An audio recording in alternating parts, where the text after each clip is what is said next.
bu çıxışları mənə söz vermirsiniz ha. Buyurun Vəfa bənim, elə sizin danışmanızı gözləyirik. Buyurun. Mən sizə bir həqiqəti çatdırmaq istəyirəm. Buyurun. Məsələn, Hitler öz təcavüzünü başlayanda bütün dünya birləşdi, Hitlerin əleyhinə oldu və birgə Hitlerizmə qalib gəldi.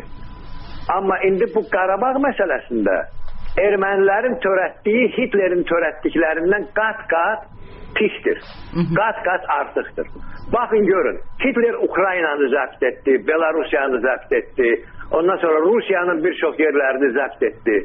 Əhali də orada yaşayırdı, məktəblərdə işləyirdi, konsertlərdə olurdu.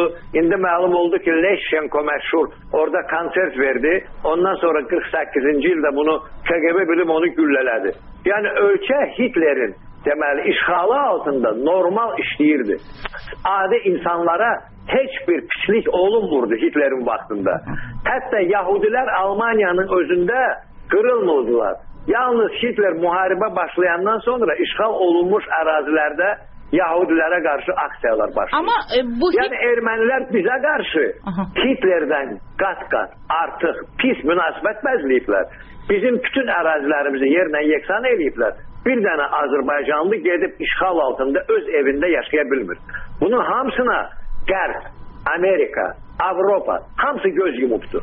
Mən istəyirəm ki, bütün əhali hamı bilsin, siz də bilin. Sizin Azadlıq radiosu da Amerikanın radiosudur, bilirsinizmi? Bəli. Siz hamınız təcavüzkar Ermənistanı bu yolla ya başqa yolla istəyirsiniz bəraət qazandırasınız, doğruya çıxardasınız. Özümüzü suçlayaq, özümüz qanunları pozmuşuq, özümüz nə eləmişik? Onların qanunlarının pozmaqları, bizə divan tutmaqlarının heç birisi nəzərə alınmır.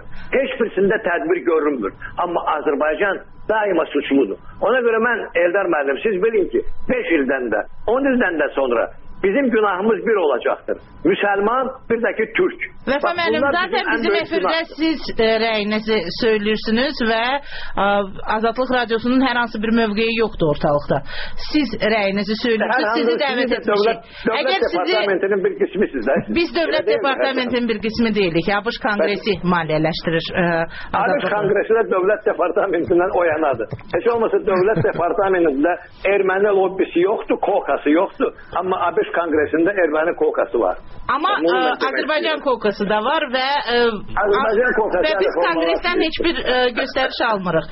Və dəvət edəndə də Vəfa müəllim. İnciliyim məndən, amma bu həqiqətdir. Vəfa müəllim, dəvət edəndə də sizi dəvət edirik, fikirlərinizi söyləyəsiniz. Siz təsəvvür edin ki, Azərbaycan gedib Ermənistanın bir şəhərini işğal edib, yerlə yeksan edib. Bizi neyin yerdilər? Siz danışırsınız. Siz görün, bütün bu münaqişə deyilən təcavüzü necə bunu Verçura kimi işləyiblər. Əvvəl Zori Balayan, ondan sonra Ağambekan, ondan sonra Şuşa, ondan sonra Laçın, ondan sonra Kəlbəcər. Və harada yatıbdı bu Amerika, harada yatıbdı bu BMT? BMT'nin qərarları niyə yerinə yetirilmir? Səbəb odur ki, biz Azərbaycanlıyıq, müsəlmanlıq və Türkük. Başqa bir şey yoxdur. Yəqin ki, sizin də mövqeyiniz haqlıdır, amma ki, bir məsələ də var ki, Azərbaycan özü kifayət qədər səy göstərirmi torpaqlarını azad eləmək? Azərbaycana qoymurlar səy göstərməyə. Qoymurlar, bilirsinizmi? İmkan yaratmırlar. Ona görə göstərin. Ermənilərə isə hər imkan yaradıbdır. Erməni Assambleyası gedib oturubdur Amerika Kongresinin içində. Yeraltı keçidlə ora girmək olur. Mən olmuşam orada.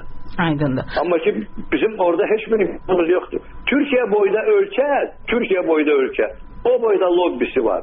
O boyda Türkiyənin NATO'da müttəfiqidir. O qədər kömür, amma Amerikada erməninin səsi Türkiyədən böyükdür. Təsiri böyükdür. Türk lobbisi haqqında heç kim demir. Amma erməni lobbisi qulağımızı deşik edir. Aydındır.